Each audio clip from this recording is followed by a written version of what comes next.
आपके सामने है गुलमोहर इंग्लिश रीडर की एक poem down hill on a bicycle की क्वेश्चन आंसर और एक्सरसाइज की वीडियो। आंसर दिस क्वेश्चन में फर्स्ट क्वेश्चन है describe the way in which the speaker is riding his Baikal, कि किस तरीके से जो राइडर था वो अपनी बाइसाइकिल को किस तरीके से राइड कर रहा था, किस वे में। The answer is the speaker has his hand still on the handlebar, feet lifted and he is going downhill at great speed. यानी स्पीकर जो राइडर था उसके हाथ हैंडल बार पे थे और उसने अपनी साइकिल को वो डाउन हिल यानी नीचे की तरफ बड़ी तेजी से ले जा रहा था। Is the speaker afraid that he might fall of the bicycle, क्या स्पीकर डर रहा था कि वो बाइसाइकिल से गिर सकता है। The answer is no, the speaker is not afraid.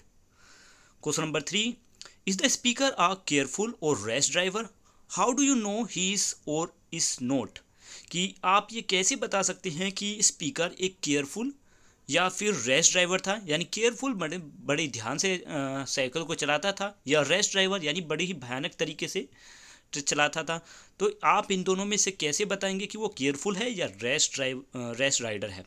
ठीक है, तो आंसर है इसमें the speaker is careful since he use the word heedful mind which indicate that he is carefully poised to prevent an accident.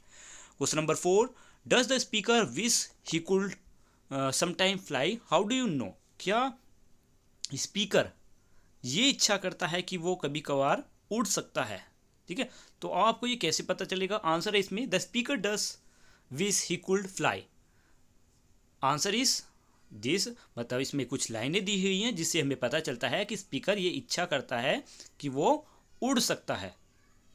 मतलब answer इसमें swifter and yet more swift till the heart with a mighty lift make the lungs laugh the throat cry O bird see bird I fly. Question number 5, what does the speaker share with the bird and how, कि speaker birds के साथ क्या साझा करता है और कैसे। The speaker share a movement of flying in the air with the bird, the wind rushing past and the speed with which the bicycle goes down the hill make the speaker feel as he though he is flying। यानी speaker का वो movement जब वो तेजी से जब तेजी से बर्ड उड़ रही थी हवा में, उस समय वो अपनी बाइसाइकिल को बड़ी तेजी से दौड़ा रहा था उनके पास से, और उसे ऐसा लग रहा था कि जैसे वो भी उनके साथ उड़ रहा हो। तो यही पल है जो उनके साथ वो साझा कर रहा था। Question number B, think and answer this question. Question number 1, make the laughs laugh, the throat cry, what do you understand about the way the speaker feel as he rides his bicycle down the hill। Answer is the speaker feel excited and thrilled, he is so happy that he want to cry out loud। Question number 2, what does the speaker describe as a golden moment, why does he describe it so, do you agree with him, कि speaker को ने एक golden movement किस तरीके से describe किया। How does he describe it so, कि उसने किस तरीके से इसको डिस्क्राइब किया। और do you agree with him. Answer इसमें the word the golden movement refers to the joy that the speaker feel when he rush down the hill on his bicycle. The golden movement उस पल को refer करता है, यानी वो पल है जब स्पीकर उस समय बाइसाइकिल को राइड कर रहा था उस पहाड़ी से।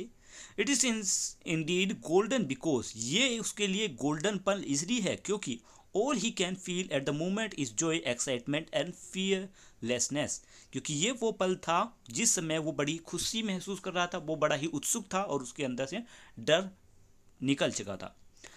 अब आती है right the word from the poem with the same meaning, ऐसे वर्ड्स को चूज करो जिनका मीनिंग बिल्कुल सेम है बुक के क्वेश्चन का, बुक के आंसर पोएम से। तो रस और डार्ट, इसका मतलब है तेज, फास्ट और स्वीप, मतलब तेजी से दौड़ना। केयरफुल एंड हेडेड, ध्यान से, स्ट्रॉन्ग, ताकतवर। ठीक है, नेक्स्ट है अप्रिशिएटिंग द पोएम, इसमें से कुछ वर्ड्स के यहाँ पे हमें ढूंढने थे आंसर्स, जिसके क्वेश्चन आपको बुक में मिल जाएगा। और हमारी वीडियो की लास्ट एक्सरसाइज यहीं पर ख़त्म होती है। वीडियो कैसी लगी इस बारे में कमेंट में लिखकर जरूर बताएं। थैंक यू, मिलते हैं नेक्स्ट वीडियो में, बाय बाय।